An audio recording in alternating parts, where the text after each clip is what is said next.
¿Qué tal? Muy buen mediodía para todos. Y yo estoy, arrancando este Televida de hoy con este tema tan interesante, con la presencia de Carla Iroldi, reumatóloga. ¿Qué tal, Carla? ¿Cómo estás? Un gusto. Bueno, vamos a hablar primero, cómo se diagnostica, ¿no? la osteoporosis. ¿Cuándo nos damos cuenta?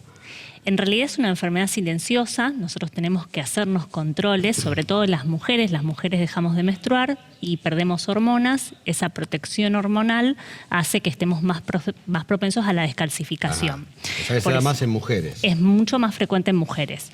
Hay factores de riesgo también para osteoporosis más temprana. Por ejemplo, cuando la menopausia se manifiesta antes de los 45 años, o sea, una menopausia precoz, o antes de los 50, mayor riesgo cuando es antes de los 45.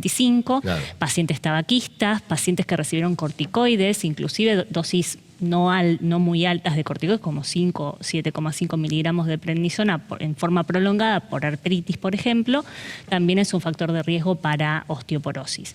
En esos casos y en los casos en donde no hay ningún factor de riesgo, pero ya tenemos 60 años, tenemos que tener hecha una densitometría para poder detectar precozmente si hay una disminución de la masa ósea. Más allá de que no tengamos ningún síntoma, porque no lo vamos a tener, hay que hacerse el control.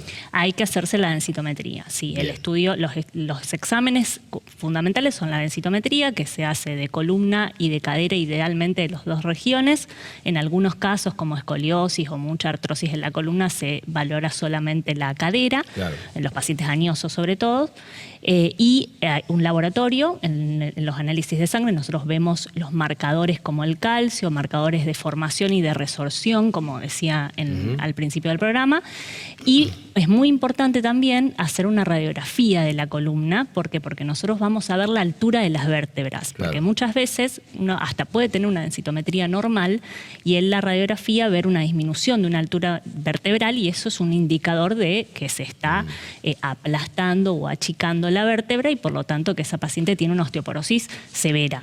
Normalmente, cuando no se hacen todos estos estudios, ¿cuándo nos enteramos? ¿Cuando aparece la fractura? Sí, que es lo que uno no quiere que suceda. O sea, cuando el paciente se fracturó, ya el enfoque es mucho más agresivo en cuanto al tratamiento y ya sería sin esa opción de prevenir o de retardar, porque la descalcificación se va a producir, pero uno con el tratamiento enlentece o evita esa fractura por fragilidad. ¿Y el tratamiento en qué consiste? El tratamiento tiene que ver, en parte, estas mediciones del laboratorio. Vamos a ver cómo está el calcio en la sangre, en la orina, los marcadores estos de seguimiento, y la vitamina D, que es una vitamina muy importante para la absorción del calcio en el hueso. Esta vitamina no la tenemos en proporción en los alimentos, se activa y se genera a través de la exposición solar, que no tiene que ser una exposición prolongada, son 10 minutos en horarios de sol, que no sea un sol intenso.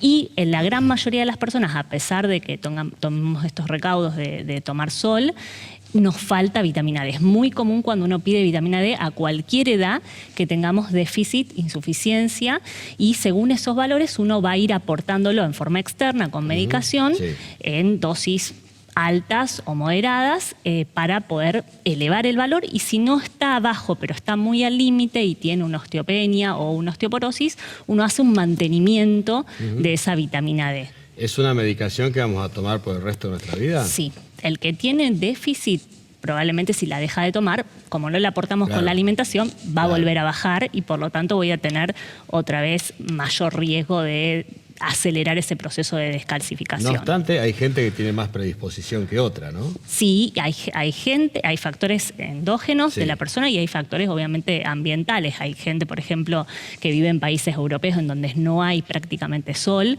Esos desde que nacen les aportan vitamina D porque es muy común el déficit. Bueno, o sea que podemos frenar, podemos recuperar un poco la densidad del hueso, ¿sí?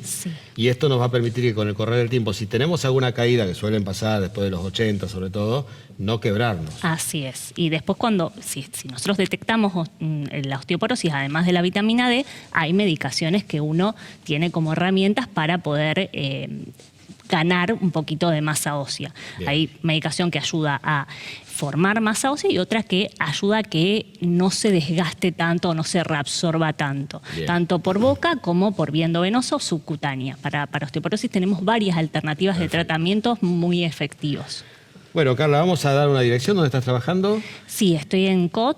Ajá. El teléfono es 446-3400. Allí lo vemos, Así que- 446-3400, es fácil. Así es. Bueno, Carla, muchísimas gracias. No, gracias a vos. Yo me voy al primer corte y ya venimos con más.